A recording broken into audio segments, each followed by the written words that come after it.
Dicen que la venganza es un plato que se sirve frío, pero nadie me dijo que podía servirse desde el más allá. La lluvia golpeaba con fuerza las ventanas agrietadas de la casa abandonada mientras yo estaba de pie en lo que solía ser el salón de mi abuela, con las manos temblando alrededor de una carta que lo cambiaría todo. Detrás de mí, las tablas del suelo crujieron ominosamente, como si la propia casa intentara decirme algo que mi abuela fallecida había ocultado durante 30 años. Mi marido se había ido. Mi hermana se lo había llevado todo.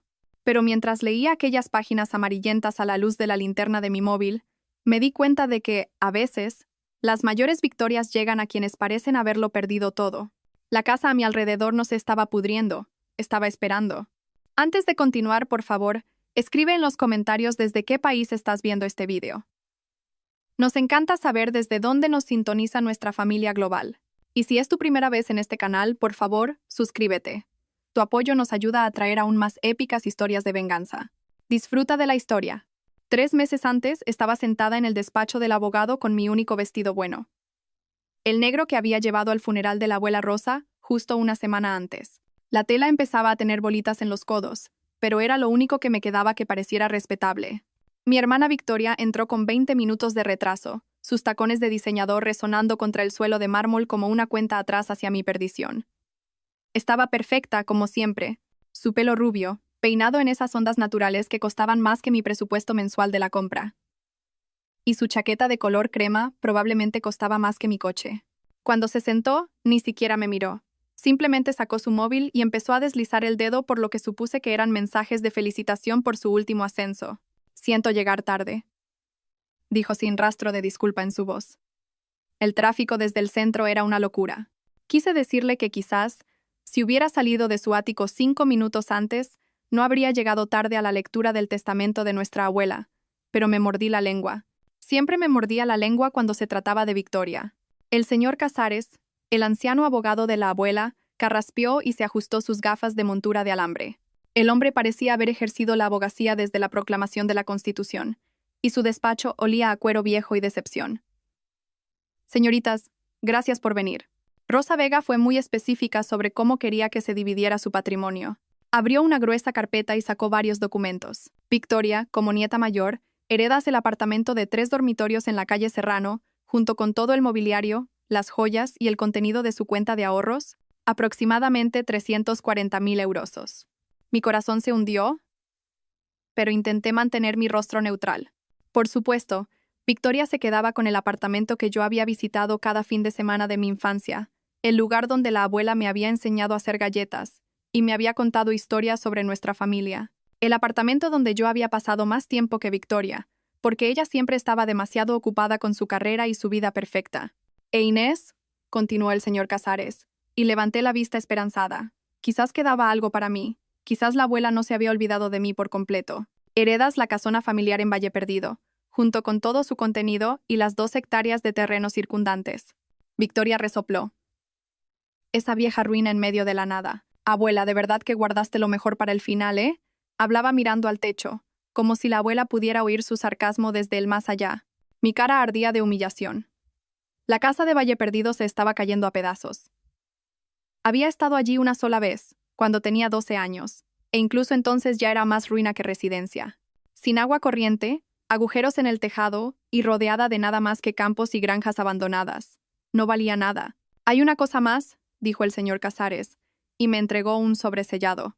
Rosa pidió específicamente que Inés recibiera esta carta, para ser abierta únicamente al entrar por primera vez en la propiedad de Valle Perdido. Victoria puso los ojos en blanco. Probablemente instrucciones sobre cómo derribarla de forma segura. Se levantó, alisándose la falda. «Bueno, ha sido divertido. Inés, si necesitas ayuda para llevar trastos al vertedero, avísame. Quizás pueda recomendarte una buena empresa». Se fue sin siquiera despedirse, dejándome allí sentada con mi sobre y mi herencia, que parecía más una broma cruel. Debería haber sabido que algo iba mal cuando llegué a casa esa tarde, y encontré a mi marido, Javier, haciendo la maleta. No metiendo ropa en una bolsa para un viaje de negocios, haciendo la maleta de verdad. Con ese tipo de doblado cuidadoso y organización que hablaba de permanencia. «¿Te vas a alguna parte?», pregunté, intentando mantener un tono de voz ligero a pesar del pavor que se instalaba en mi estómago como una piedra. Javier no levantó la vista de su metódico empaque, Llevábamos casados 8 años y conocía todas sus expresiones. Esa era su cara de conversación difícil, la misma que ponía cuando tenía que despedir a empleados o negociar contratos complicados. Tenemos que hablar, dijo, y esas 4 palabras me golpearon como un puñetazo. Me senté pesadamente en nuestra cama. Nuestra cama, la que habíamos elegido juntos en una tienda de muebles durante nuestro segundo año de matrimonio, debatiendo sobre el número de hilos y los niveles de firmeza, como si fueran las decisiones más importantes del mundo. La ironía de que ahora estuviera haciendo las maletas para marcharse desde la misma cama que habíamos elegido juntos no se me escapó. He estado pensando, continuó Javier, y no creo que este matrimonio esté funcionando. ¿Qué quieres decir con que no está funcionando? Las palabras salieron más secas de lo que pretendía, pero sentía que me estaba ahogando. Javier, acabamos de heredar una casa. Podríamos arreglarla. Quizás usarla como casa de vacaciones. Oh, Inés. Finalmente me miró, y vi algo en sus ojos que nunca había visto antes. No era ira ni tristeza, sino algo peor. Lástima. Has heredado una choza en medio de la nada. Victoria ha conseguido un apartamento de lujo en el centro de la ciudad y dinero suficiente para vivir cómodamente durante años. ¿Ves la diferencia? Así que esto va de dinero. Esto va de ambición. Esto va de tener un futuro. Cerró la cremallera de su maleta con una contundencia que me oprimió el pecho. Victoria tiene rumbo. Tiene metas. Va a llegar lejos. La habitación empezó a dar vueltas ligeramente. Victoria, ¿qué tiene que ver mi hermana con esto? Javier se sentó a mi lado en la cama, pero no me tocó. En 8 años de matrimonio nunca se había sentado tan cerca de mí sin tocarme, cogiéndome la mano, rodeándome con el brazo, algo. El espacio entre nosotros parecía un océano. Victoria y yo hemos estado hablando, dijo con cuidado.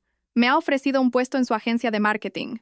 Socio principal, con efecto inmediato. Es todo por lo que he estado trabajando. Y ella necesita a alguien en quien pueda confiar. Alguien que entienda su visión. Lo miré fijamente, esperando el remate, esperando que me dijera que era una broma elaborada, pero su rostro permaneció serio, casi profesional. Javier es mi hermana. Lo sé, y sé que esto es difícil, pero Inés, mírate. En serio, mírate. Hizo un gesto vago hacia mí, y de repente fui consciente de mi aspecto. Llevaba el pelo en un moño desordenado porque no había tenido tiempo de arreglármelo antes de la cita con el abogado. Mi vestido bueno estaba arrugado de estar sentada en el despacho. Mis zapatos estaban rosados. «¿Te has rendido?», continuó. «Trabajas en esa pequeña librería ganando apenas por encima del salario mínimo. Llegas a casa cansada todos los días y ves Netflix hasta que te quedas dormida. ¿Cuándo fue la última vez que tuviste una ambición real? ¿Cuándo fue la última vez que quisiste algo más?». Cada palabra se sentía como una bofetada porque lo terrible era que no estaba del todo equivocado. Me había dejado llevar. Había estado cómoda en nuestra pequeña vida, pero pensaba que él también lo había estado. «Nos quería a nosotros», susurré. Pensé que eso era suficiente. Ya no es suficiente para mí. Se levantó y agarró el asa de su maleta. «Victoria viene a recogerme en 20 minutos. Ya enviaré a por el resto de mis cosas más tarde. Victoria viene a recogerte». La traición me golpeó en oleadas. Primero la comprensión de que habían estado hablando a mis espaldas. Luego, el entendimiento de que habían planeado toda esta conversación. Y finalmente, el conocimiento aplastante de que mi marido me estaba dejando por mi hermana. «¿No es así?», dijo Javier rápidamente viendo la expresión en mi cara. «No es romántico. Es un negocio». Pero pude ver la mentira en sus ojos. Quizás había empezado como un negocio. Quizás se habían convencido a sí mismos de que era solo profesional. Pero conocía a mi hermana y conocía esa mirada en el rostro de Javier. Le había echado las garras de la misma manera que había conseguido todo lo que siempre había querido. 8 años, dije. Más para mí que para él. Lo siento, Inés. De verdad que lo siento. Pero no puedo seguir fingiendo que esta es la vida que quiero. Caminó hacia la puerta. Luego se volvió. «Estarás bien. Tienes la casa de tu abuela. Quizás un nuevo comienzo es exactamente lo que necesitas». Me dejó sentada en nuestra cama, en nuestro piso que no podría permitirme sola, mirando el espacio vacío en el armario donde solía colgar su ropa. 20 minutos después, vi desde la ventana de nuestro dormitorio cómo el BMW rojo de Victoria se detenía frente a nuestro edificio. Javier salió con su maleta y su maletín del portátil, moviéndose con los pasos rápidos y eficientes de alguien que no podía esperar para empezar su nueva vida. Victoria salió del coche para ayudarle con las maletas, e incluso desde un tercer piso pude ver su sonrisa. La misma sonrisa que me había dedicado en el despacho del abogado cuando se enteró de mi herencia, la sonrisa que decía que había vuelto a ganar. Mientras se alejaban juntos, me di cuenta de que la casa de mi abuela en Valle Perdido no era solo mi herencia, era mi única opción. Pasé la semana siguiente en una neblina de gestiones prácticas que se sentían como planificar mi propio funeral, presentar mi renuncia en la librería donde había trabajado durante 5 años, rescindir el contrato de alquiler del piso que Javier y yo habíamos compartido, vender los muebles que no podía llevarme para comprar una camioneta de segunda mano capaz de hacer el viaje de 2 horas hasta Valle Perdido. La camioneta era una Ford de 15 años con manchas de óxido y una radio que solo sintonizaba emisoras de AM, pero era mía. La primera cosa que poseía por completo desde mis libros de la universidad. Había algo liberador en eso, aunque la liberación viniera envuelta en un colapso vital completo. El viaje a Valle Perdido me llevó a través de un paisaje cada vez más rural. Primero, los suburbios dieron paso a pueblos pequeños. Luego, los pueblos pequeños dieron paso a tierras de cultivo. Luego, las tierras de cultivo dieron paso a algo que parecía haber sido abandonado por el tiempo. Campos vacíos se extendían hasta el horizonte, interrumpidos solo por el ocasional granero en ruinas o una casa de campo con ventanas rotas que miraban como ojos muertos. Había llamado con antelación para que conectaran la electricidad, pero la compañía eléctrica me dijo que el servicio a esa dirección llevaba desconectado más de 20 años. Tampoco había cobertura móvil. Estaba conduciendo hacia lo que parecía otro siglo. El GPS de mi móvil perdió la señal a unos 15 kilómetros de Valle Perdido, dejándome navegar con el mapa dibujado a mano que me había proporcionado el señor Casares. Gire a la izquierda en el roble muerto. Continúe pasando la gasolinera abandonada. Cuando vea el puente de piedra, se ha pasado. Valle Perdido resultó ser una descripción generosa para lo que eran esencialmente 3 edificios y una señal de stop. Había una oficina de correos que parecía cerrada desde la época de Felipe González, una tienda de ultramarinos con periódicos en el escaparate amarillentos por el tiempo, y un bar que podría haber servido comida en algún momento de los años 90. La casa estaba a 3 kilómetros del pueblo, por un camino de tierra que parecía existir principalmente como una sugerencia. Mi camioneta rebotaba y traqueteaba sobre baches que podrían haberse tragado coches pequeños. Y las ramas de los árboles arañaban las ventanillas como uñas sobre un cristal. Cuando finalmente la vi, casi pasé de largo sin parar. La casa se alzaba en medio de un campo cubierto de maleza como algo salido de una película de terror. El tejado se hundía en el medio, y varias de las ventanas estaban tapiadas con tablones de madera que se habían vuelto grises, a juego con las nubes de tormenta que se acumulaban en el cielo. El porche delantero estaba inclinado en un ángulo que sugería que los cimientos se habían rendido hace años. Pero era mía. Para bien o para mal, era lo único en el mundo que me pertenecía. Aparqué la camioneta y me quedé sentada un momento, escuchando el tic-tac del motor mientras se enfriaba. No había otros sonidos, ni tráfico, ni vecinos, ni señales de vida humana en kilómetros a la redonda. Solo el susurro del viento entre la hierba alta y el lejano retumbar de un trueno. La puerta principal estaba pintada de rojo, aunque la mayor parte de la pintura se había desconchado, revelando la madera gris de debajo. La llave que me había dado el señor Casares era anticuada, del tipo que parece sacado de un cuento de hadas. Costó un poco de esfuerzo, pero la cerradura finalmente giró. La puerta se abrió con un crujido que resonó por la casa vacía como una advertencia. Lo primero que me golpeó fue el olor. No a podredumbre como esperaba, sino algo más. Lavanda y aceite de limón, como si alguien hubiera estado limpiando recientemente. Las tablas del suelo gimieron bajo mis pies, pero se sentían sólidas a pesar de su edad. Busqué a tientas un interruptor y me sorprendió que una bombilla del techo parpadeara hasta encenderse, proyectando una cálida luz amarilla sobre lo que una vez fue un salón. Los muebles estaban cubiertos con sábanas blancas, dando a todo la apariencia de una exposición de museo o una habitación congelada en el tiempo. Retiré la sábana de la silla más cercana y descubrí un hermoso sillón antiguo de terciopelo burdeos, con patas de madera talladas con intrincados motivos de enredaderas. No era lo que esperaba encontrar en una casa que me habían dicho que no valía nada. Las paredes estaban forradas de estanterías, y al mirar más de cerca, me di cuenta de que estaban llenas. No con los libros de bolsillo mohosos que esperaba, sino con volúmenes encuadernados en cuero que parecían pertenecer a la biblioteca de una universidad. Libros de historia, literatura, revistas científicas que databan de décadas atrás. Había una enorme chimenea de piedra que dominaba una pared, y sobre el dintel colgaba un retrato que nunca había visto. Mostraba a una mujer que se parecía notablemente a mí.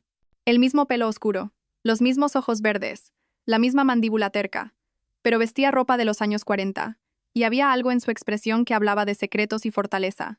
Recordé la carta de mi abuela y la saqué del bolsillo de mi chaqueta. El sobre estaba amarillento por el tiempo, y sellado con cera roja que llevaba la impresión de una rosa. Mis manos temblaron ligeramente al romper el sello. Mi queridísima Inés, si estás leyendo esto, entonces Victoria ha conseguido exactamente lo que esperaba, y tú has recibido lo que todo el mundo cree que es el premio de consolación. Imagino que te sientes traicionada en este momento, quizás incluso por mí. Pero necesito que entiendas algo. Le di a Victoria lo que ella podía ver y te di a ti lo que ella no podía. La casa en la que te encuentras ha estado en nuestra familia durante 4 generaciones. Fue construida por tu tatarabuelo en 1923, no como una casa de campo, sino como un santuario. Nuestra familia siempre ha atraído a quienes se aprovecharían de nuestros dones, y esta casa estaba destinada a ser un lugar donde pudiéramos retirarnos, planificar y convertirnos en quienes realmente debíamos ser. Victoria siempre ha sabido cuidarse sola. Tiene el tipo de fuerza que el mundo reconoce y recompensa. Pero tú, mi niña querida, tienes un tipo de fuerza diferente. La que viene de la resistencia, de la observación, de entender a las personas de formas que ellas mismas no entienden. La casa puede parecer abandonada, pero ha sido mantenida. Hay un fideicomiso que paga los suministros y el mantenimiento. Dinero del que Victoria no sabe nada porque nunca se molestó en aprender la historia de nuestra familia. Encontrarás todo lo que necesitas en la casa, incluyendo algunas cosas que pueden sorprenderte. Pero lo más importante, encontrarás las respuestas a preguntas que ni siquiera sabías que debías hacer. Ve al sótano. Detrás del botellero, encontrarás una puerta. Ahí es donde comienza tu verdadera herencia. Con amor y fe en quien te estás convirtiendo, Abuela Rosa. PD. Victoria siempre asumió que era mi favorita porque tenía éxito. La verdad es que la estaba preparando para ser exactamente lo que se convirtió. Alguien que mordería el anzuelo y dejaría la trampa para alguien más inteligente. Leí la carta 3 veces antes de que las implicaciones completas calaran en mí. Un sótano, una puerta oculta, un fideicomiso del que nunca había oído hablar, y la inquietante sugerencia de que mi abuela había orquestado toda esta situación. Un trueno retumbó sobre mi cabeza, más cerca ahora, y la lluvia comenzó a golpear las ventanas. Doblé la carta con cuidado y la guardé en mi bolsillo, luego fui a buscar las escaleras del sótano. Encontré la puerta del sótano detrás de la cocina, oculta tras una cortina que parecía puramente decorativa. Las escaleras eran de madera pero sólidas, y unas luces con sensor de movimiento se encendieron mientras descendía a lo que esperaba que fuera un sótano típico.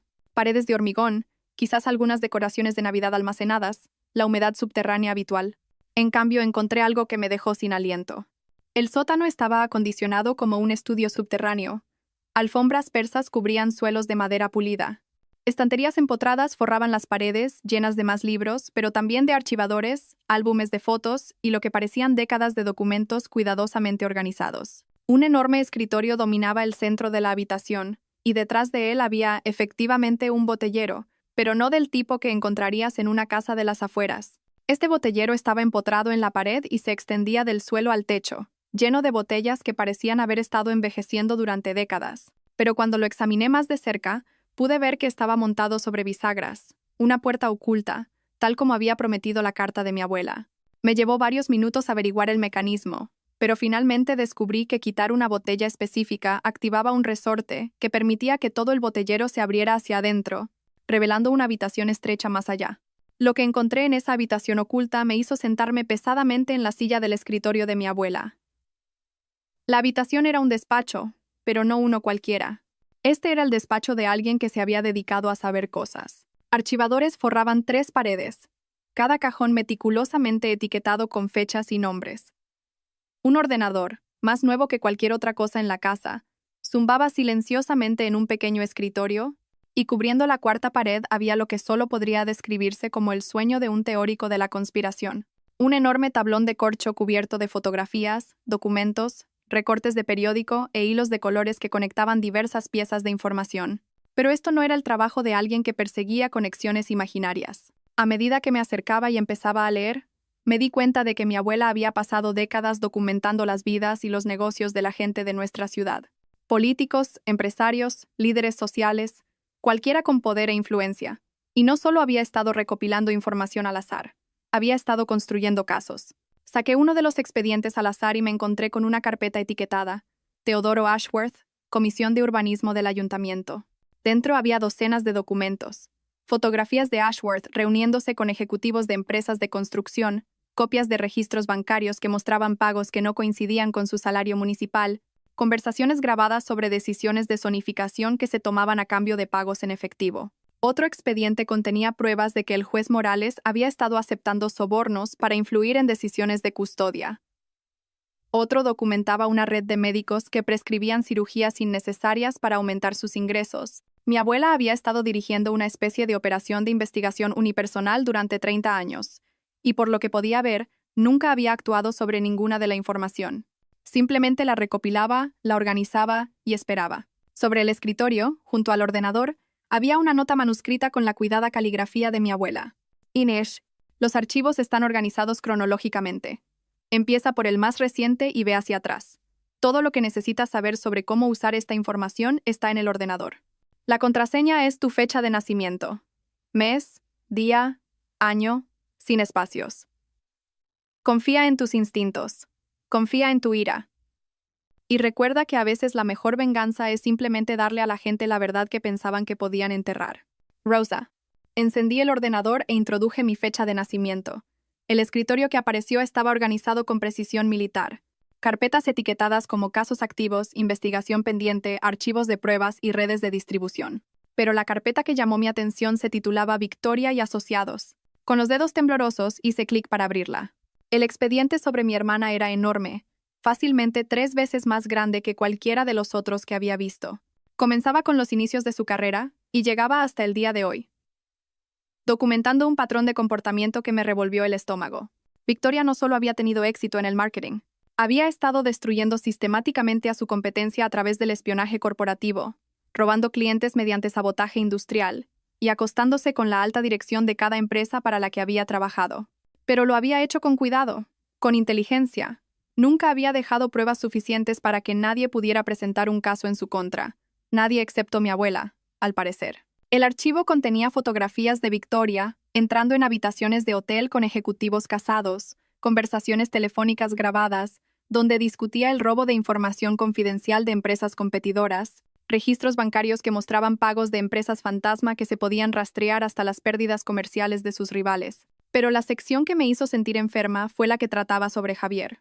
Según las notas de mi abuela, Victoria había estado cultivando a Javier durante más de 2 años. Había comenzado encontrándose con él accidentalmente en conferencias de negocios. Luego, copas informales para ponerse al día y discutir mis preocupaciones sobre su carrera. Luego, conversaciones más largas sobre sus frustraciones con su trabajo actual y sus ambiciones para el futuro. Lo había tocado como un violín, y él ni siquiera se había dado cuenta de lo que estaba sucediendo. Había fotos de ellos juntos en restaurantes por toda la ciudad. Siempre en algún lugar al que yo nunca iría. Siempre cuando pensaba que Javier estaba trabajando hasta tarde o en reuniones con clientes. El archivo mostraba una cronología de su relación que dejaba claro que no había sido una decisión repentina o un momento de debilidad. Victoria lo había planeado. Había identificado a Javier como un activo útil. Había determinado que quitármelo serviría a sus propósitos y había ejecutado una campaña de 2 años para que sucediera. Pero la peor parte no era la traición en sí. Era la razón detrás de ella. Según una conversación telefónica grabada entre Victoria y su socio comercial, no quería a Javier por romance. Lo quería porque sabía que me destruiría. Porque siempre le había resentido que nuestra abuela pareciera favorecerme y quería asegurarse de que no me quedara nada cuando se dividiera la herencia. Inés siempre ha sido la favorita de la familia, decía la voz de Victoria a través de los altavoces del ordenador, diminuta pero inconfundiblemente suya. Rosa siempre sacaba tiempo para sus pequeños proyectos y su personalidad tranquila, pero los favoritos no significan nada en el mundo real. Quiero que entienda que ser dulce y considerada no te lleva a ninguna parte. Quitarle a Javier la romperá por completo, y cuando esté rota, desaparecerá. Tal vez se mude, o simplemente se desvanezca en el fondo, donde pertenece. De cualquier manera, ya no estará cerca para hacerme quedar mal. Escuché esa grabación 3 veces. Mis manos se cerraron en puños tan apretados que mis uñas sacaron sangre de mis palmas. Mi hermana no solo me había robado a mi marido, se había propuesto destruir toda mi vida como una estrategia deliberada para asegurarse de que no fuera un problema para ella. Pero mientras estaba sentada en el despacho oculto de mi abuela, rodeada de 30 años de secretos cuidadosamente recopilados, me di cuenta de algo que Victoria nunca había considerado. No estaba rota, estaba libre. Libre de un matrimonio con un hombre que podía ser tan fácilmente manipulado. Libre de intentar competir con una hermana que veía la vida como un juego de suma cero.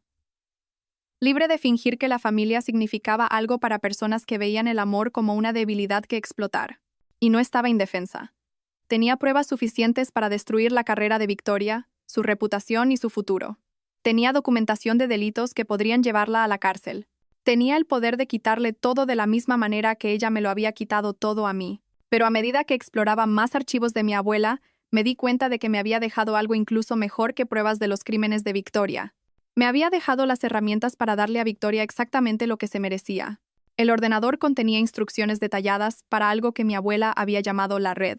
Un grupo cuidadosamente cultivado de contactos en periodismo, fuerzas del orden y negocios que habían estado esperando durante años para recibir la información que ella había estado reuniendo. Según sus notas, había pasado décadas construyendo relaciones con personas que tenían el poder de actuar sobre sus pruebas, pero que necesitaban documentación sólida antes de poder moverse. Reporteros especializados en exponer la corrupción. Agentes de la UDEF, Unidad de Delincuencia Económica y Fiscal, que investigaban delitos de cuello blanco. Fiscales que habían construido sus carreras derribando a personas que pensaban que eran intocables, pero nunca había apretado el gatillo. Había estado esperando el momento adecuado, las circunstancias adecuadas, la persona adecuada para llevar a cabo lo que había comenzado. Había estado esperándome a mí. El ordenador contenía borradores de correos electrónicos dirigidos a docenas de destinatarios, todos preescritos y listos para enviar. Cada uno estaba personalizado para apelar a los intereses y especialidades específicos de la persona que lo recibía. El periodista de investigación recibiría pruebas de corrupción en el gobierno de la ciudad. El fiscal federal recibiría documentación de evasión de impuestos y blanqueo de capitales. El abogado de derechos civiles obtendría pruebas de prácticas discriminatorias en vivienda y contratación. Y el archivo de Victoria iría a todos ellos, junto con pruebas que mostraban cómo sus prácticas comerciales estaban conectadas a una red más amplia de delincuencia corporativa que se extendía por toda la región. Pero mientras leía la estrategia de mi abuela, me di cuenta de que había construido algo aún más elegante que una simple descarga de información. Había diseñado un ataque coordinado que se desarrollaría en el transcurso de varias semanas, con cada revelación construyéndose sobre la anterior, haciendo imposible que Victoria o cualquiera de sus socios contuvieran el daño o controlaran la narrativa. Para cuando Victoria se diera cuenta de lo que estaba sucediendo, sería demasiado tarde para el control de daños. La primera oleada serían periodistas económicos recibiendo pruebas de uso de información privilegiada y sabotaje corporativo. Victoria se despertaría con titulares que cuestionaban sus prácticas comerciales, pero nada que no pudiera capear potencialmente con buenos abogados y gestión de relaciones públicas. La segunda oleada serían investigadores federales recibiendo pruebas de evasión de impuestos y fraude. Mientras Victoria lidiaba con los periodistas, de repente se encontraría enfrentando auditorías de Hacienda e investigaciones de la Policía Nacional que congelarían sus activos y le harían imposible operar con normalidad.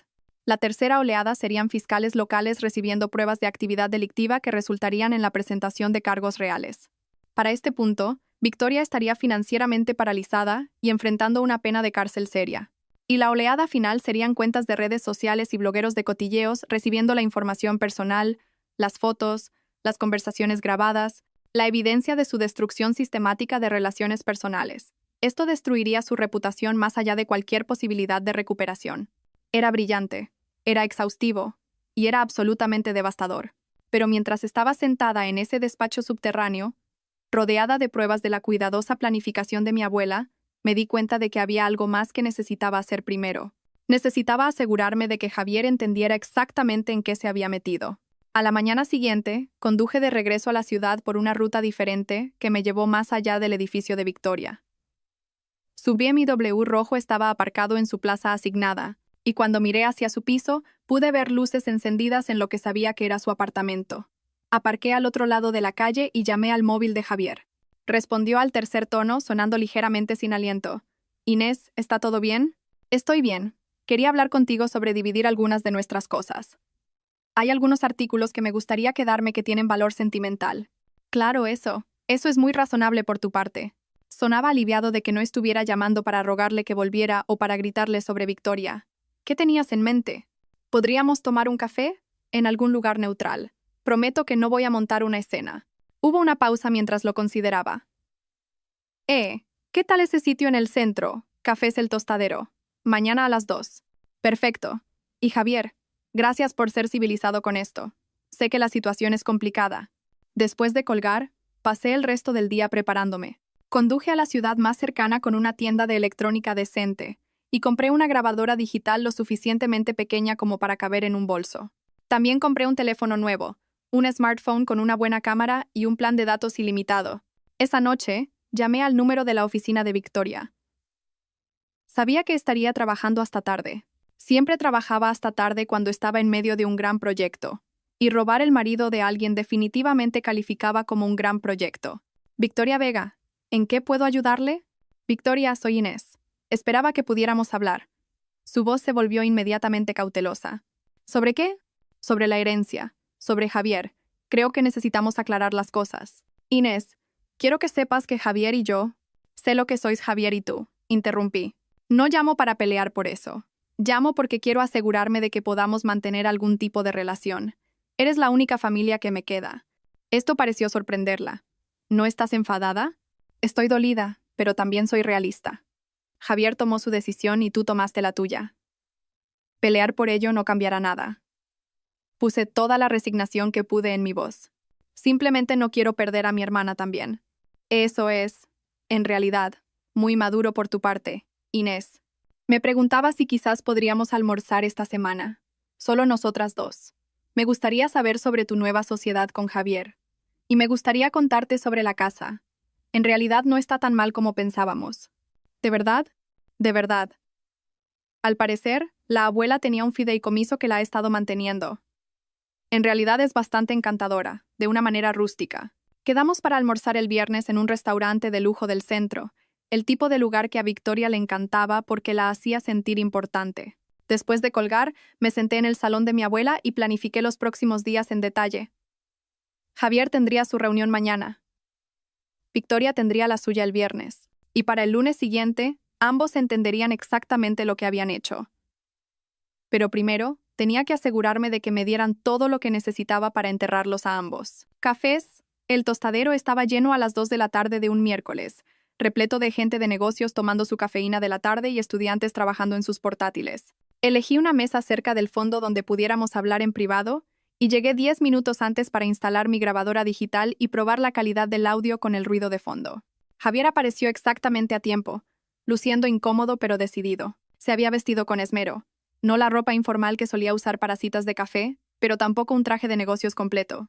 Estaba tratando de encontrar un equilibrio entre te respeto lo suficiente como para vestirme bien y esto no es una reunión de negocios. Tienes buen aspecto, dijo mientras se sentaba frente a mí. El aire del campo debe sentarte bien. Gracias. Tú pareces tener éxito. Y lo parecía. Había algo diferente en la forma en que se comportaba, una confianza que no estaba allí antes. Ser deseado por Victoria Vega le había dado un brillo de autoimportancia que era casi visible. Hablamos de trivialidades mientras él pedía su café, discutiendo la logística de finalizar nuestro contrato de alquiler y dividir los muebles. Le dejé tomar la iniciativa, interpretando el papel de la exesposa razonable que solo quería que las cosas fueran justas y amistosas. Inés, dijo finalmente, inclinándose ligeramente hacia adelante. Necesito que sepas que lo que pasó entre Victoria y yo no fue planeado. Lo sé. Activé la grabadora de voz en mi bolso. Quiero decir, hablábamos antes, en eventos familiares, ya sabes, pero siempre era una conversación educada. Nunca pensé en ella como algo más que tu hermana. ¿Qué cambió? Javier se pasó una mano por el pelo, un gesto nervioso que había visto miles de veces durante nuestro matrimonio. Empezó a llamarme para pedirme consejos sobre cosas de negocios, estrategias de marketing, gestión de clientes, cosas así. Dijo que valoraba mi opinión. Eso debe haber sido halagador. Lo fue. Y luego empezó a invitarme a eventos de la industria, oportunidades de networking que pensó que podrían ayudar a mi carrera. Ya sabes cómo siempre ha sido buena para ese tipo de cosas. Asentí, animándolo a continuar. Tomábamos algo después, solo para relajarnos y hablar de la gente que habíamos conocido. Es increíblemente perspicaz sobre las relaciones de negocios.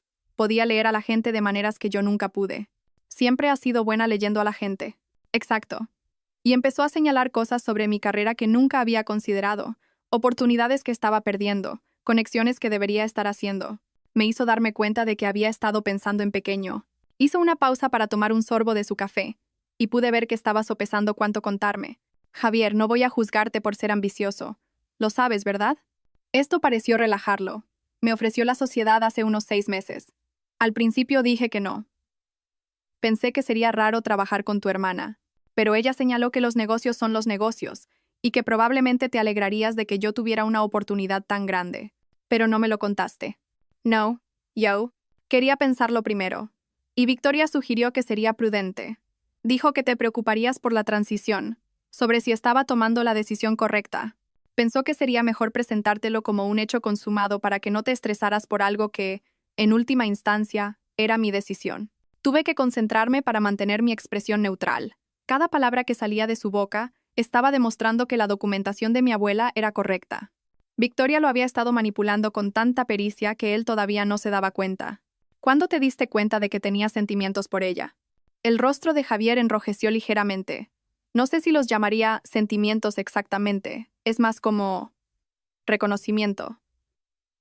Nos entendemos de maneras que, bueno, de maneras que tú y yo nunca llegamos a entendernos. ¿Qué quieres decir? Victoria ve el mundo como yo lo veo. Entiende que el éxito requiere sacrificio, que a veces tienes que tomar decisiones difíciles para conseguir lo que quieres. No se lo toma como algo personal cuando los negocios tienen que ser lo primero. Y yo sí. Sí. No en el mal sentido, añadió rápidamente. Tú tienes prioridades diferentes. Valoras la seguridad y la comodidad y los placeres sencillos. No hay nada malo en eso. Pero Victoria y yo queremos más. ¿Más que qué? Más que una vida tranquila en un piso pequeño con una rutina predecible. Más que noches de cita en restaurantes de cadena y vacaciones en la misma casa de playa cada año. Más que... Hizo un gesto vago hacia mí. Más que conformarse. La palabra me golpeó como una bofetada, pero me obligué a mantener la calma. ¿Es eso lo que crees que estábamos haciendo? ¿Conformándonos? ¿No lo estábamos? Seamos sinceros. ¿Cuándo fue la última vez que quisiste algo con tanta fuerza como para luchar por ello? ¿Cuándo fue la última vez que te arriesgaste, o te esforzaste, o intentaste ser más de lo que eras? Lo miré, sentado frente a mí con su atuendo cuidadosamente elegido, explicándome por qué nuestro matrimonio de 8 años había sido una decepción para él, y me di cuenta de que mi abuela había tenido razón en todo. Probablemente tienes razón, dije en voz baja. Probablemente me estaba conformando. Pero Javier, ¿puedo preguntarte algo? Claro.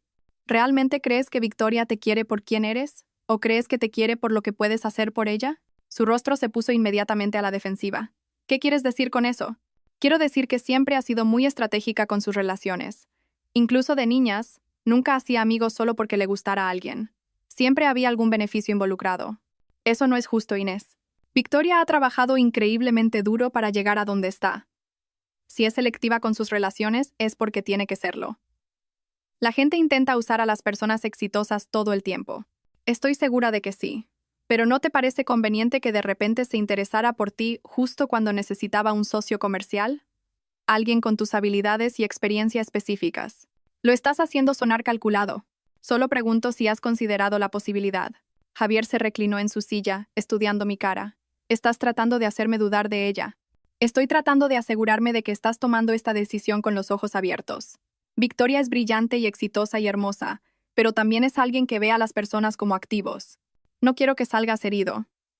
Como salí herida yo. Por un momento, algo parpadeó en su rostro que podría haber sido incertidumbre, pero luego sacudió la cabeza con firmeza. Victoria no me está usando. Estamos construyendo algo juntos. Una verdadera sociedad, tanto de negocios como personal. Ve un potencial en mí que ni siquiera yo veía en mí mismo. ¿Qué tipo de potencial? El tipo que puede hacer dinero en serio. El tipo que puede construir un imperio en lugar de simplemente mantener una vida cómoda. Su voz se volvió más animada mientras hablaba. ¿Sabes cómo es el plan de 5 años de Victoria? Va a ser dueña de 3 agencias de marketing, tener oficinas en 5 ciudades y facturar 8 cifras anuales. Y quiere que yo sea parte de eso. Suena increíble. Es increíble. Y la mejor parte es que no quiere que cambie quién soy para encajar en su mundo. Le gustan mis ideas, mi perspectiva, mi ambición. Asentí pensativamente. Javier, ¿puedo decirte algo? Algo que probablemente debería haberte dicho hace años. Claro, siempre supe que estabas destinado a cosas más grandes de las que teníamos. Podía ver lo inquieto que estabas, cuánto querías demostrar tu valía. Simplemente no sabía cómo ayudarte a llegar allí. Esto pareció sorprenderlo. ¿De verdad? De verdad. Quizás por eso no luché más cuando me dijiste que te ibas. Una parte de mí sabía que necesitabas algo que yo no podía darte. Inés. Su voz se volvió más suave. Eres una persona increíble. Eres amable y considerada. Y mereces a alguien que aprecie esas cualidades. Gracias. Y tú mereces a alguien que pueda igualar tu ambición. Me incliné ligeramente hacia adelante. Solo espero que Victoria sea realmente quien crees que es. ¿Qué quieres decir? Dudé, como si decidieras y decir algo. Prométeme que no te enfadarás. Lo prometo. Almorcé con Raquel Vives la semana pasada. ¿Recuerdas a Raquel, de tu antigua empresa? Javier asintió. Raquel había sido su asistente antes de que él cambiara de trabajo hacía 2 años. Mencionó que os había visto a ti y a Victoria juntos en esa conferencia en Chicago. La de marzo. Vail. Javier, eso fue 3 meses antes de que Victoria te ofreciera la sociedad. Y según Raquel, parecía que estabais muy unidos. El rostro de Javier palideció. Solo estábamos hablando de negocios. En el bar de un hotel. A medianoche. Habíamos estado en eventos diferentes todo el día. Era el único momento que teníamos para conectar. No te estoy acusando de nada. Solo señalo que quizás esta relación se desarrolló durante un periodo de tiempo más largo del que ninguno de los dos quiere admitir. Javier se quedó en silencio un largo momento, mirando su taza de café. Cuando levantó la vista, había algo diferente en su expresión. Incluso si eso es cierto, dijo finalmente, no cambia nada. Quizás nos sentíamos atraídos el uno por el otro antes de admitirlo. Quizás la sociedad de negocios nos dio una excusa para pasar tiempo juntos. ¿Y qué? El resultado final es el mismo. ¿Qué es? Que estoy con alguien que me entiende, alguien que quiere las mismas cosas que yo, alguien que me empuja a ser mejor en lugar de aceptarme como soy. Y ahí estaba la admisión que había estado esperando. ¿Así que estás diciendo que Victoria te desafía de maneras que yo nunca lo hice? Sí. ¿Te hace querer tener más éxito? Sí. ¿Te ha abierto puertas que yo nunca podría haber abierto? Inés, ¿a dónde quieres llegar? Metí la mano en mi bolso y apagué la grabadora. Tenía todo lo que necesitaba. Quiero llegar al hecho de que acabas de confirmar todo lo que sospechaba sobre por qué me dejaste por mi hermana. Y quiero que sepas que ahora lo entiendo. ¿Lo entiendes? Sí. Y quiero que seas feliz, Javier. De verdad que sí. Me levanté y cogí mi bolso. Pero también quiero que tengas cuidado. Victoria es muy buena haciendo que la gente se sienta especial, como si fueran la única persona que realmente entiende su visión. Solo asegúrate de no estar confundiendo ser útil con ser amado. Lo dejé allí sentado, con aspecto confundido y ligeramente preocupado, que era exactamente como quería que se sintiera. El almuerzo del viernes con Victoria fue en Meridiana, el tipo de restaurante donde los platos principales costaban 50 euros y los camareros hablaban en susurros sobre maridajes de vinos. Victoria lo había elegido, por supuesto, y había llegado temprano para asegurarse la mejor mesa, una con vistas al skyline de la ciudad que recordaría a cualquiera que nos mirara qué hermana había triunfado en el mundo. Llevaba un traje nuevo que nunca le había visto. Una chaqueta de color crema que probablemente costaba más que mi presupuesto mensual de la compra, combinada con joyas que captaban la luz cada vez que se movía. Parecía la personificación del éxito, lo cual era sin duda el objetivo. «Estás estupenda», dijo mientras me acercaba a la mesa, levantándose para darme un breve abrazo que olía a perfume caro. «La vida en el campo realmente te sienta bien. Gracias. Tú estás increíble, como siempre». Pedimos las bebidas. Victoria eligió un vino que requirió una consulta con el sommelier, mientras yo me quedé con agua, y pasamos los primeros minutos discutiendo el menú y el ambiente del restaurante. A Victoria le encantaba ser vista en lugares como este. Le encantaba la sutil actuación de ser alguien lo suficientemente importante como para merecer la atención del personal. Así que, cuéntame sobre esa casa, dijo una vez que hubimos pedido la comida. Dijiste que no estaba tan mal como pensábamos. En realidad, es bastante encantadora. La abuela la mantenía a través de algún tipo de fideicomiso. Todos los servicios funcionan. La estructura es sólida. E incluso hay internet ahora. ¿Internet en medio de la nada? Los milagros nunca cesan. Es internet por satélite, pero es lo suficientemente rápido para lo que necesito. Tomé un sorbo de agua. En realidad, Victoria, hay algo que necesito contarte sobre la casa. Algo que descubrí mientras revisaba los papeles de la abuela. Su expresión se volvió más atenta. A Victoria siempre le había interesado cualquier cosa que pudiera afectar a las finanzas o al valor de las propiedades. ¿Qué tipo de algo? Bueno, ¿sabes que siempre pensamos que la abuela era solo una maestra jubilada viviendo de su pensión? Sí. Aparentemente, tenía algunas inversiones de las que no sabíamos nada. El fideicomiso no es solo para el mantenimiento de la casa. En realidad hay bastante dinero involucrado. El tenedor de Victoria se detuvo a medio camino de su boca. ¿Cuánto dinero? Todavía lo estoy averiguando, pero por lo que puedo ver, era mucho mejor con las finanzas de lo que nunca imaginamos. La casa no es solo una casa, Victoria. Es parte de un patrimonio mayor. ¿Qué quieres decir? Metí la mano en mi bolso y saqué una carpeta que había preparado esa mañana. Dentro había copias de algunos de los documentos financieros que había encontrado en el sótano de mi abuela, cuidadosamente seleccionados para mostrar activos significativos sin revelar el alcance completo de su operación. Mira esto, dije, extendiendo los papeles entre nuestros platos. Cuentas de inversión, propiedades inmobiliarias, incluso algún tipo de negocio de consultoría que aparentemente dirigía. Victoria estudió los documentos con la intensidad concentrada de alguien que evalúa una oportunidad de negocio. Su expresión se volvió más interesada a medida que se daba cuenta de las cifras que estaba viendo. Inés, algunas de estas cuentas muestran saldos de 6 cifras. Lo sé. ¿Y heredaste todo esto? Aparentemente, junto con la casa. Hice una pausa, observando su rostro con atención. Victoria, me siento fatal por esto. ¿Fatal? ¿Por qué? Porque deberías haber recibido la mitad. Ambas somos sus nietas. El hecho de que me lo dejara todo a mí y a ti solo el apartamento no parece justo. La expresión de Victoria se volvió muy quieta. Prácticamente podía verla recalcular todo lo que creía saber sobre el patrimonio de nuestra abuela. ¿Qué estás diciendo? Estoy diciendo que quizás deberíamos hablar de redistribuir las cosas.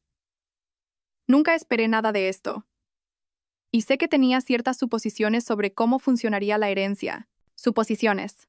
Bueno, siempre dijiste que la abuela claramente me favorecía, y tenías razón. Pero ahora que veo el panorama completo, entiendo por qué podrías haberte sentido ignorada. Victoria dejó su tenedor y se inclinó ligeramente hacia adelante. ¿De cuánto dinero estamos hablando, Inés? ¿En total? No estoy segura todavía. Sigo encontrando cuentas y documentos, pero, siendo conservadora, probablemente cerca de 2 millones de euros. La cifra la golpeó como un golpe físico. Vi su rostro pasar por la sorpresa, la ira y el cálculo en el espacio de unos 10 segundos. ¿2 millones de euros? Como mínimo, quizás más. Y la abuela te lo dejó todo a ti. Se lo dejó todo a quien heredara la casa. No creo que esperara que hubiera tanta diferencia en nuestras herencias. Esto era, por supuesto, una completa mentira. Pero era exactamente el tipo de mentira que Victoria querría creer. El tipo que la hacía sentir que la habían engañado en lugar de superarla. Entonces, ¿qué propones?, preguntó con cuidado. Propongo que lo dividamos todo al 50%, como probablemente debería haber sido desde el principio. Tú puedes quedarte con el apartamento, yo me quedaré con la casa, y dividiremos los activos financieros a partes iguales. Victoria guardó silencio un largo momento, su mente entrenada para los negocios trabajando claramente en las implicaciones. Eso es muy generoso por tu parte, dijo finalmente. Eres mi hermana. La familia es más importante que el dinero. Pero se necesitaría documentación legal, transferencias de propiedad, cambios de cuenta, ese tipo de cosas. Por supuesto, no esperaría que simplemente confiaras en mi palabra. Y necesitaríamos hacer una auditoría completa de todos los activos antes de dividir nada. Asegurarnos de que tenemos el panorama completo. Absolutamente. Quiero que todo sea justo y transparente. Victoria asintió lentamente.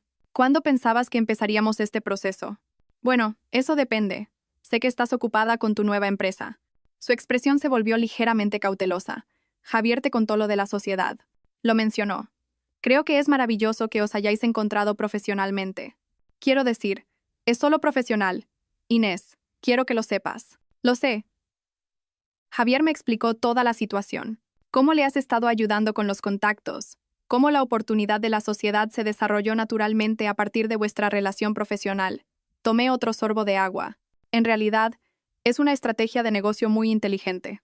¿Qué quieres decir? Bueno, Javier tiene exactamente el tipo de experiencia y conexiones que tu empresa necesita para expandirse, y tú tienes el capital y la base de clientes para darle la plataforma que ha estado buscando. Es una asociación complementaria perfecta. Victoria se relajó ligeramente. Exacto. Se trata de maximizar nuestras respectivas fortalezas. Además, Javier es increíblemente talentoso. Siempre supe que estaba destinado a cosas más grandes de las que su antigua empresa podía ofrecerle. Es talentoso, mucho. Y estoy segura de que tener a alguien en quien puede confiar completamente hace que el lado comercial sea mucho más fácil de navegar. Así es. La confianza es muy importante en las relaciones de negocios. Necesitas saber que tu socio te respalda, que no se va a aprovechar de tus vulnerabilidades ni va a usar tu información personal en tu contra. Algo parpadeó en la expresión de Victoria, pero asintió de acuerdo. Absolutamente. Las sociedades comerciales requieren una honestidad completa y respeto mutuo. Me alegro mucho de que Javier haya encontrado eso contigo. Se merece trabajar con alguien que aprecie su valor. Terminamos el almuerzo discutiendo la logística para la redistribución de la herencia, con Victoria insistiendo en varias capas de supervisión legal y auditoría financiera. Estuve de acuerdo con todo lo que sugirió, sabiendo que nada de eso llegaría a suceder. Mientras nos íbamos, Victoria se volvió hacia mí con una expresión que podría haber sido de afecto genuino. Inés, quiero que sepas que realmente aprecio cómo estás manejando todo esto. La herencia, la situación con Javier, todo. Sé que no puede ser fácil. No es fácil, pero es lo correcto. Y a veces, hacer lo correcto es más importante que proteger tus propios sentimientos. Siempre he admirado eso de ti. Tu sentido de la justicia. Y yo siempre he admirado tu ambición. Quizás podamos aprender la una de la otra. Ella sonrió, la primera sonrisa genuinamente cálida que me había dedicado en años. Y por un momento, casi me sentí culpable por lo que planeaba hacerle. Casi. Ese fin de semana, volví a la casa de Valle Perdido y pasé 2 días en el despacho del sótano de mi abuela, preparándome para lo que ella había llamado la distribución. Leí cada expediente, estudié cada prueba y me familiaricé con cada contacto de su red. El ordenador contenía perfiles detallados de todos los que recibirían información. Jonathan Montes, periodista de investigación de El País, que llevaba 15 años intentando destapar la corrupción en el gobierno de la ciudad. La agente Sara Benítez, de la UDEF de la Policía Nacional, especializada en complejos casos de fraude financiero. El fiscal Miguel Gris, que había construido su carrera procesando a personas que pensaban que la riqueza los hacía intocables. Cada uno de ellos llevaba años esperando exactamente el tipo de pruebas que mi abuela había recopilado. Sabían que ella tenía información, pero nunca les había dado lo suficiente para actuar. Había estado esperando el momento adecuado, las circunstancias adecuadas, la motivación adecuada. Había estado esperando a alguien que no tuviera nada que perder. Pasé la tarde del domingo personalizando los borradores de los correos electrónicos, añadiendo las grabaciones que había hecho de Javier y Victoria, e incluyendo contexto adicional sobre sus acciones recientes. Para cuando terminé, había reunido un caso exhaustivo que sería imposible de ignorar o desacreditar. Pero antes de apretar el gatillo del plan de mi abuela, necesitaba hacer una última preparación. Necesitaba desaparecer. El lunes por la mañana, conduje a la ciudad más cercana y abrí 3 nuevas cuentas bancarias en diferentes instituciones. Transferí mis modestos ahorros a estas cuentas, junto con la pequeña cantidad que Javier y yo habíamos compartido en cuentas conjuntas. No era mucho, pero sería suficiente para sobrevivir mientras se desataba el caos. Luego fui de compras. No de ropa o muebles, sino de suministros. Comida no perecedera. Pilas, un generador, combustible extra para mi camioneta. Todo lo que necesitaría para vivir cómodamente en la casa sin tener que aventurarme en el pueblo durante varias semanas. También compré un portátil nuevo, una impresora portátil y varios teléfonos de prepago. No era paranoica, pero tampoco ingenua. Una vez que Victoria se diera cuenta de lo que estaba pasando, intentaría tomar represalias, y quería asegurarme de que no pudiera localizarme hasta que se calmara la situación. Para el martes por la noche, estaba de vuelta en la casa, completamente abastecida y lista para empezar. Cené a la luz de las velas, no por el ambiente, sino para probar mi capacidad de funcionar sin las comodidades modernas, si fuera necesario. Luego bajé al despacho del sótano y comencé la revisión final del plan de mi abuela. Todo era perfecto. Cada pieza de evidencia estaba documentada y verificada. Cada destinatario estaba preparado y listo para actuar. Cada cronograma estaba calculado para maximizar el daño mientras se minimizaba la capacidad de Victoria para responder eficazmente. Lo único que quedaba era decidir cuándo empezar. Elegí el miércoles a las 3 de la madrugada, lo suficientemente temprano para que la mayoría de la gente viera los correos a primera hora de la mañana. Lo suficientemente tarde para que Victoria estuviera dormida y no tuviera ninguna advertencia antes de que su mundo comenzara a derrumbarse. Configuré mi portátil en el escritorio de mi abuela, abrí el programa de correo electrónico y comencé a cargar los mensajes preparados. 43 correos en total, dirigidos a periodistas, agentes de la ley, fiscales, funcionarios reguladores y competidores comerciales. Cada uno cuidadosamente elaborado para apelar a los intereses y motivaciones específicos de su destinatario. A las 2:55 a.m. Me recliné y miré alrededor del despacho del sótano que se había convertido en mi centro de mando. El retrato de mi abuela me miraba desde donde lo había movido para colgarlo sobre su escritorio, su expresión enigmática, pero de alguna manera, aprobatoria. Esto es por las 2, abuela, dije en voz baja. Exactamente a las 3 a.m. Hice clic en enviar a todos. Dormí hasta casi el mediodía del miércoles, el sueño más tranquilo que había tenido en meses. Cuando finalmente me desperté, preparé café y desayuno, y luego me dispuse a monitorear las primeras respuestas. El primer correo que recibí fue de Jonathan Montes, de El País, con fecha de las 6:47 a.m. Esto es increíble. ¿Está disponible para una entrevista telefónica esta tarde? Podríamos publicarlo en primera plana mañana si puede verificar algunos detalles adicionales. Montes. El segundo fue de la agente Sara Benítez, enviado a las 7:23 a.m. Esera Vega. Los documentos financieros que ha proporcionado requieren una investigación inmediata. Necesitaré hablar con usted lo antes posible. Por favor, llame a mi línea directa. Benítez. A las 2 p.m. Había recibido respuestas de 31 de los 43 destinatarios, todos expresando un interés urgente en la información que había proporcionado. Varios ya estaban solicitando entrevistas de seguimiento o documentación adicional. Pero la respuesta que más me interesaba llegó a las 3:17 p.m. de la propia Victoria. Llamó a mi antiguo número de móvil 14 veces y dejó 7 mensajes de voz cada vez más frenéticos. Cuando no obtuvo respuesta, aparentemente consiguió mi nuevo número a través de Javier y también lo intentó. Finalmente, recurrió al correo electrónico. Inés, necesito hablar contigo inmediatamente. Hay algunos problemas serios con la situación de tu herencia que requieren atención inmediata. Por favor, llámame tan pronto como recibas este mensaje. No hables con nadie más sobre el patrimonio hasta que podamos discutir esto. Victoria. Borré el correo sin responder. Para la noche, los primeros artículos de noticias ya estaban apareciendo en línea. Nada sobre Victoria todavía. Esas historias llevarían más tiempo para investigar y verificar. Pero varios medios publicaban artículos sobre corrupción en la planificación urbana e irregularidades en los contratos municipales. Los titulares eran exactamente lo que mi abuela había predicho. Nuevas pruebas sugieren corrupción sistemática en proyectos de desarrollo urbano, y la Policía Nacional inicia investigación sobre contratos de la Comisión de Urbanismo. El miércoles por la noche, Victoria llamó 17 veces más. El jueves por la mañana trajo la segunda oleada de artículos, y estos eran más grandes. El País publicó la investigación de Jonathan Montes en su portada. Descubierta trama de evasión fiscal multimillonaria en la comunidad empresarial local. El artículo no mencionaba a Victoria por su nombre, pero cualquiera en el mundo de los negocios reconocería las empresas y prácticas que se describían. Más importante aún, el artículo mencionaba que los investigadores federales ya estaban investigando las acusaciones, lo que significaba que Victoria tendría noticias de la UDEF muy pronto. El jueves por la tarde, mi antigua vecina me llamó para decirme que había habido gente con aspecto oficial en mi antiguo edificio de apartamentos haciendo preguntas sobre Javier y yo. Agentes federales muy probablemente, haciendo entrevistas preliminares como parte de su investigación. El jueves por la noche, Javier me llamó por primera vez desde nuestro encuentro para tomar café. Inés, ¿qué demonios está pasando? No estoy segura de a qué te refieres. Me refiero a que la UDEF se presentó hoy en la oficina de Victoria haciendo preguntas sobre sus prácticas comerciales. Me refiero a que hay periodistas llamando a sus clientes pidiendo declaraciones sobre algún tipo de investigación. Me refiero a que su contable llamó en pánico porque Hacienda quiere auditar 3 años de declaraciones de impuestos. Eso suena estresante. ¿Estresante, Inés? La están tratando como si fuera una especie de criminal. Me hicieron preguntas sobre uso de información privilegiada y blanqueo de capitales. Querían saber sobre empresas fantasma y cuentas en paraísos fiscales. ¿Tienen las empresas fantasma y las cuentas en paraísos fiscales algo que ver con el negocio de Victoria? No, por supuesto que no. Pero parecen tener información que sugiere lo contrario. Información muy específica. ¿Qué tipo de información?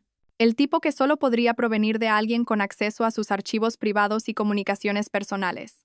Guardé silencio un momento, dejándole procesar las implicaciones. Javier, ¿estás sugiriendo que alguien en quien Victoria confiaba traicionó su confianza? Estoy sugiriendo que alguien está tratando de destruirla.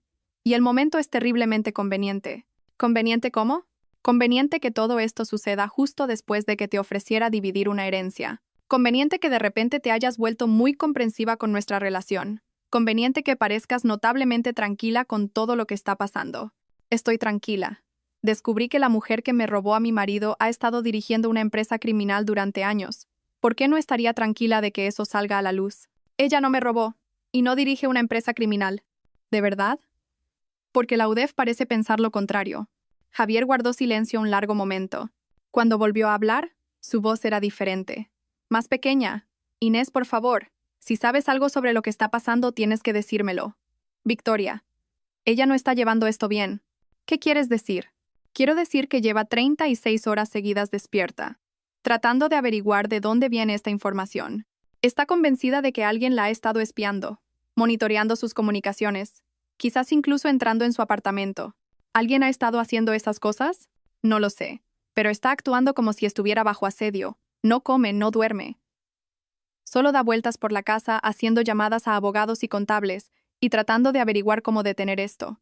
Javier, si Victoria no ha hecho nada malo, entonces no tiene nada de qué preocuparse. La verdad saldrá a la luz.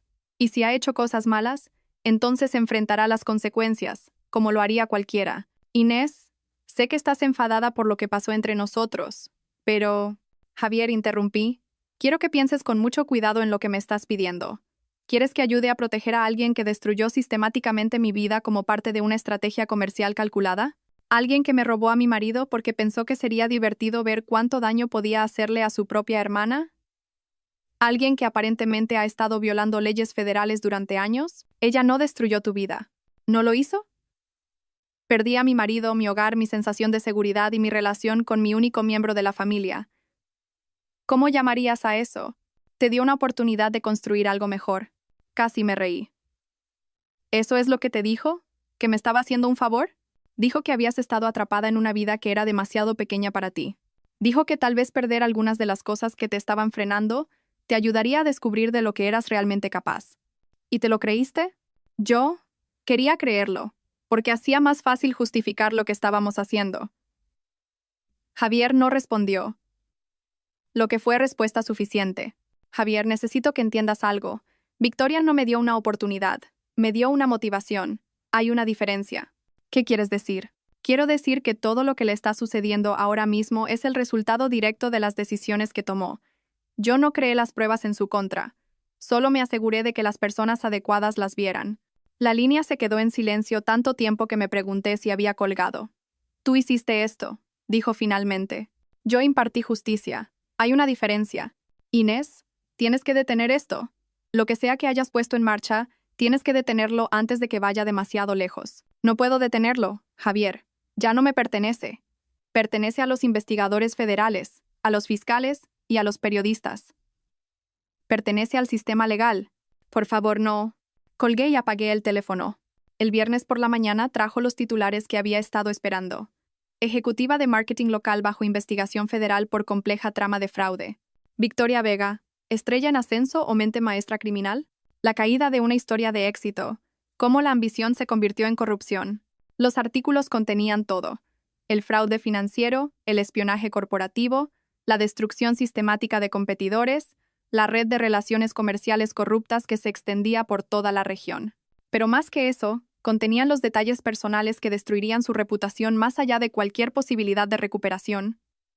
Las fotos de ella con ejecutivos casados, las conversaciones grabadas sobre robar clientes y destruir competidores, la evidencia de su campaña de 2 años para robarme a Javier como parte de una estrategia deliberada para eliminar lo que ella veía como competencia dentro de nuestra propia familia. Para el viernes por la tarde, la sociedad comercial de Victoria con Javier se había disuelto. Sus clientes estaban rescindiendo sus contratos. Sus activos estaban congelados pendientes de investigación federal. Su vida cuidadosamente construida se estaba derrumbando en tiempo real, y no había nada que pudiera hacer para detenerlo. Pero la llamada que realmente estaba esperando llegó el viernes por la noche. «Me has destruido». La voz de Victoria era apenas reconocible. Ronca de llorar, o de gritar, o de ambas cosas. Exhausta por días sin dormir. Derrotada de formas que nunca antes había escuchado en ella. «Yo no te destruí, Victoria. Solo me aseguré de que la gente pudiera ver quién eras realmente. Has estado planeando esto. Todo. El almuerzo. La historia de la herencia. La forma en que actuaste. Tan comprensiva con Javier. Todo fue una trampa». Sí. ¿Cuánto tiempo llevas sabiendo? ¿De mis actividades delictivas? ¿De tu destrucción sistemática de la vida de la gente? ¿De tu plan de 2 años para robar a mi marido solo para demostrar que podías? Lo sé desde el día que entré en casa de la abuela. ¿La abuela? La abuela pasó 30 años documentando todo lo que hiciste. Cada mentira, cada crimen, cada vez que hiciste daño a alguien para tu propio beneficio. Estaba construyendo un caso en tu contra, Victoria. Solo necesitaba a la persona adecuada para apretar el gatillo. Y esa persona eras tú. Esa persona era yo. Victoria guardó silencio un largo momento. Cuando volvió a hablar, su voz era diferente. más pequeña, pero de alguna manera más peligrosa. ¿Te das cuenta de lo que has hecho, verdad? No solo me has destruido a mí, también has destruido a Javier. Va a perderlo todo por su asociación conmigo. Su carrera, su reputación, su futuro, todo. Javier tomó sus propias decisiones. Te eligió a ti primero. Durante 8 años te eligió a ti. Y estás dispuesta a destruirlo solo para vengarte de mí. Por primera vez desde que todo esto comenzó, sentí un destello de incertidumbre. No sobre Victoria. Ella se merecía todo lo que le estaba pasando. Pero Javier había sido manipulado. Había sido estúpido y débil y fácilmente influenciable, pero no había sido el arquitecto de su propia traición. Javier sobrevivirá a esto, dije finalmente. Es talentoso y trabajador. Encontrará otra oportunidad. No después de esto. No después de estar conectado a una investigación federal de fraude. Lo sabes. Entonces quizás debería haber pensado en eso antes de decidir dejar a su esposa por su hermana criminal. ¿Es esto realmente quien quieres ser, Inés? Alguien que destruye a la gente. ¿Es esto realmente quien quieres ser, Victoria? ¿Alguien que se hace la víctima cuando sus crímenes la alcanzan? Nunca fingí ser perfecta. Nunca fingí ser desinteresada o noble. Quería el éxito y estaba dispuesta a hacer lo que fuera necesario para conseguirlo. Pero tú fingiste ser buena. Fingiste ser amable y comprensiva. Y todo el tiempo estabas planeando destruir a todos los que te habían hecho daño. Soy amable. Soy comprensiva. Pero no soy estúpida. Y no soy débil. Y no estoy dispuesta a ser una víctima nunca más. ¿Qué quieres de mí, Inés? ¿Una disculpa? La tienes. Siento haberte quitado a Javier. Siento no haber valorado nuestra relación. Siento haberte tratado como competencia en lugar de como familia. No quiero una disculpa, Victoria. Quiero que entiendas lo que hiciste. Lo entiendo perfectamente. Te hice daño y ahora tú me lo estás devolviendo. Ojo por ojo. No. Tú destruiste sistemáticamente mi vida porque pensaste que sería entretenido. Me robaste a mi marido no porque lo amaras, sino porque querías demostrar que podías. Me trataste como un obstáculo a eliminar en lugar de como una persona con sentimientos, sueños y valor. Y ahora tú me has hecho lo mismo. No, Victoria. Te he dado exactamente lo que te has ganado. Hay una diferencia. La línea se quedó en silencio. Y por un momento pensé que había colgado. Pero luego escuché su respiración, entrecortada y desesperada. ¿Qué pasa ahora?, preguntó finalmente. Ahora te enfrentas a las consecuencias de tus decisiones. Probablemente irás a la cárcel. Definitivamente perderás todo lo que construiste a través del crimen y la manipulación, y tendrás que vivir sabiendo que todo podría haberse evitado si simplemente hubieras sido una persona decente. Y tú tendrás que vivir sabiendo que destruiste a tu único miembro de la familia. No, Victoria. Yo tendré que vivir sabiendo que finalmente me defendí, que finalmente me negué a ser una víctima, que finalmente luché contra alguien que había pasado años haciéndome daño a mí y a otras personas. Suenas igual que yo. No. Sueno como alguien que aprendió de ti. Hay una diferencia. Esta vez sí colgó. 6 meses después, estaba sentada en el salón de mi abuela, viendo la puesta de sol a través de unas ventanas que ya no parecían agrietadas y desesperadas. La casa había experimentado lo que solo podría llamarse una transformación. No a través de grandes renovaciones, sino por el simple hecho de ser habitada por alguien que veía su potencial en lugar de sus problemas. Había reparado el tejado y actualizado la fontanería. Había pintado las paredes interiores con colores cálidos que complementaban la carpintería original. Había plantado un jardín en el campo cubierto de maleza. Y había aprendido a apreciar el silencio que una vez me pareció tan intimidante. Pero más que eso, descubrí algo sobre mí misma que nunca supe que existía. Era buena estando sola. Era buena cuidándome. Era buena construyendo una vida que no dependía de la aprobación o validación de otras personas. Victoria había sido sentenciada a 4 años en una prisión federal por evasión de impuestos, blanqueo de capitales y conspiración. Javier había evitado los cargos penales, pero su carrera en marketing había terminado. Se había mudado a otra comunidad autónoma y trabajaba como gerente de ventas para una pequeña empresa que nunca había oído hablar de Victoria Vega. Me llamó una vez, unos 3 meses después de la sentencia de Victoria. Quiero que sepas que ahora lo entiendo, había dicho. Lo que te hizo a ti, lo que me estaba haciendo a mí, ahora lo veo claramente. Me alegro. También quiero que sepas que no te culpo por lo que le pasó a ella. Ella tomó sus propias decisiones. Sí, lo hizo. Pero sí te culpo por lo que me pasó a mí. Esto me había sorprendido, aunque quizás no debería haberlo hecho. ¿Qué quieres decir? Quiero decir que podrías haber encontrado una manera de destruirla sin destruirme a mí también. Elegiste no hacerlo. Tú elegiste involucrarte con una criminal, Javier. Yo no tomé esa decisión por ti. Sabías lo que me pasaría cuando su imperio se derrumbara. Sabías que lo perdería todo, y lo hiciste de todos modos. Sí, lo hice. ¿Por qué? Había pensado en esa pregunta durante meses, y finalmente había llegado a una respuesta que me satisfacía. Porque necesitabas aprender que las acciones tienen consecuencias. Porque necesitabas entender que la persona a la que hiciste daño cuando me dejaste era una persona real con sentimientos y valor, no solo un obstáculo para tu ambición. Porque necesitabas experimentar lo que se siente cuando alguien en quien confías destruye tu vida para su propio beneficio. Y ahora lo he experimentado. Y ahora lo has hecho. ¿Te sientes mejor? Me siento completa. Había colgado sin despedirse, y nunca más supe de él. 2 años después de entrar por primera vez en la casa de mi abuela, estaba sentada en su escritorio en el despacho del sótano, trabajando en lo que se había convertido en mi nueva carrera. Resultó que tener acceso a 30 años de archivos de investigación y una red de contactos en las fuerzas del orden y el periodismo era increíblemente valioso para personas que necesitaban ayuda para exponer la corrupción y el fraude. Me había convertido en una investigadora privada especializada en delitos de cuello blanco, ayudando a personas que habían sido víctimas del tipo de manipulación y abuso sistemático que Victoria había practicado. Era buena en ello, en parte porque entendía cómo operaban las personas como Victoria, y en parte porque no tenía tolerancia con las personas que usaban su poder para hacer daño a otros. La casa se había transformado por completo, no solo a través de mejoras físicas, sino a través de un propósito. El despacho del sótano era ahora un centro de investigación totalmente funcional. La biblioteca de arriba se había convertido en un espacio de reunión donde consultaba con clientes. Los dormitorios de invitados albergaban a personas que necesitaban un lugar seguro donde quedarse mientras se resolvían sus casos. Había creado exactamente lo que mi abuela había imaginado. Un santuario donde la gente podía retirarse, planificar y convertirse en quienes realmente estaban destinados a ser. Pero la transformación más importante había sido en mí misma. Había aprendido que la amabilidad no significaba aceptar el abuso. Había aprendido que el perdón no requería permitir que la gente continuara haciéndote daño. Había aprendido que había una diferencia entre ser buena y ser débil, entre ser comprensiva y ser una víctima. Y lo más importante, había aprendido que a veces, lo más amoroso que puedes hacer por alguien es asegurarte de que enfrente las consecuencias de sus acciones. Victoria me escribió una vez desde la cárcel. La carta era larga y estaba llena de reflexiones sobre sus decisiones y disculpas por el daño que había causado. Preguntaba si podíamos mantener correspondencia, si podíamos trabajar para reconstruir nuestra relación cuando saliera. Leí la carta 3 veces. Luego la archivé en una carpeta marcada como casos cerrados. Algunas relaciones no se pueden reconstruir. Algunos puentes, una vez quemados, están destinados a permanecer así.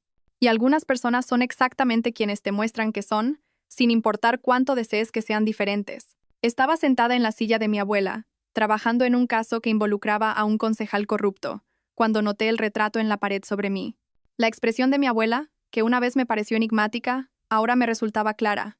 No estaba sonriendo, pero parecía satisfecha. Parecía alguien que había plantado semillas y había vivido para verlas crecer exactamente en lo que esperaba que se convirtieran. Ahora entendía ese sentimiento.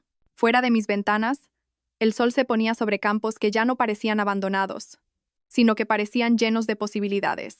La casa que todos habían descartado como inútil se había convertido en el cimiento de una vida que nunca imaginé que podría construir.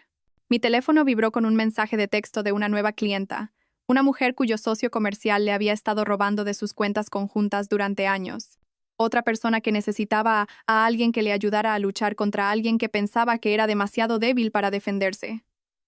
Sonreí mientras escribía mi respuesta, aceptando reunirme con ella la próxima semana. Había algo profundamente satisfactorio en usar las habilidades que Victoria me había obligado a desarrollar: investigación, planificación estratégica, paciencia, la capacidad de ver las verdaderas motivaciones de las personas para ayudar a gente como la persona que yo solía ser. Personas que habían sido heridas, traicionadas, descartadas o subestimadas. Personas que merecían algo mejor que ser víctimas. Cerré mi portátil y subí a preparar la cena, pasando por habitaciones que ahora se sentían como un hogar en lugar de un exilio. La cocina donde había aprendido a cocinar para mí misma. El salón donde pasaba las tardes leyendo en lugar de ver Netflix hasta quedarme dormida.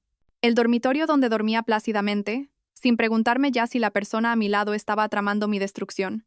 Mientras preparaba mi comida, pensé en la mujer que había sido hace 2 años, sentada en ese despacho de abogados, aceptando lo que pensaba que era la broma cruel de mi herencia. Viendo a mi marido hacer las maletas mientras me explicaba por qué nuestro matrimonio de 8 años había sido una decepción para él. Conduciendo a esta casa, convencida de que mi vida había terminado. Esa mujer nunca podría haber imaginado a la persona en la que me había convertido. Nunca podría haber imaginado que su mayor pérdida se convertiría en su mayor fortaleza. Nunca podría haber predicho que ser abandonada por todos los que creía amar le enseñaría a amarse a sí misma. Había aprendido que a veces tienes que perderlo todo para descubrir lo que realmente eres capaz de ganar. Había aprendido que las personas que te subestiman a menudo te brindan tus mayores oportunidades. Y lo más importante, había aprendido que la venganza no consiste en destruir a tus enemigos. Consiste en convertirte en alguien que ellos nunca podrían destruir, por mucho que lo intentaran. Mientras me sentaba a cenar sola en la casa de mi abuela a mi casa ahora, levanté mi copa de vino en un brindis silencioso. Por Rosa Vega, que me había enseñado que la mejor herencia no es el dinero ni la propiedad, sino el conocimiento de quién eres realmente. Por Victoria, que me había mostrado exactamente en lo que no quería convertirme, y al hacerlo, me había ayudado a descubrir exactamente en lo que podía convertirme. Y por mí misma, por haber aprendido finalmente la diferencia entre ser derrotada y ser transformada. La última carcajada, como mi abuela había prometido en su carta, siempre pertenece a los muertos, pero a veces, si tienes mucha suerte y mucha paciencia, te llevas la penúltima carcajada. Y eso, había descubierto, era más que suficiente. Afuera, las primeras estrellas comenzaban a aparecer en un cielo que se extendía infinitamente sobre una tierra que me pertenecía. Adentro, la casa se acomodaba en su silencio nocturno, ya no sintiéndose vacía, sino completa. Terminé mi cena, lavé los platos y me fui a la cama temprano. Mañana traería nuevos casos, nueva gente a la que ayudar, nuevas oportunidades para usar todo lo que había aprendido sobre supervivencia y fortaleza, y la dulce satisfacción de la justicia servida fría. Pero esta noche, por primera vez en años, me dormí, no preguntándome qué traería el mañana, sino esperando con ilusión descubrirlo. La mujer que una vez fue el premio de consolación de alguien había aprendido finalmente su verdadero valor, y ese conocimiento, más que cualquier venganza, era la victoria que duraría el resto de mi vida.